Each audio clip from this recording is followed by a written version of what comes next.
the two of you work together? What roles do you take on? What's the partnership like?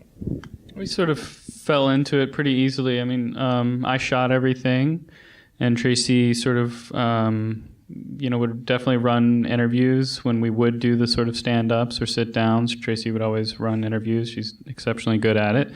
And sort of also did some of the organization of our days and how we were going to pop into Apache's home and then make to Harley's right after school. We'll catch him here. And so sort of the, producing on the ground stuff.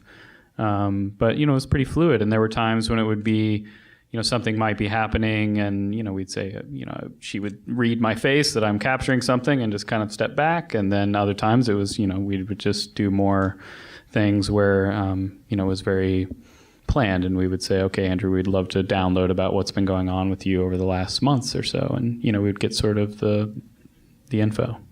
I mean, the other thing is Andrew and I both, we would return from trips with the footage, and we were both working with it and cutting scenes. And I think that's very important because that allowed us a time to then reflect in an editing room. We each had our sort of separate systems, but we were cutting, different scenes, but then coming together and discussing them about, what was happening in their lives and maybe what we should focus on.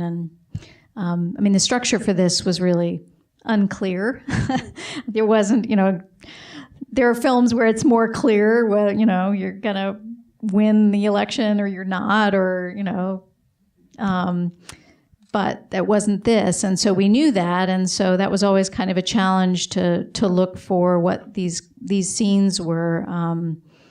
And if the things that we felt in their real lives, we could have scenes around and accurately reflect in a kind of narrative.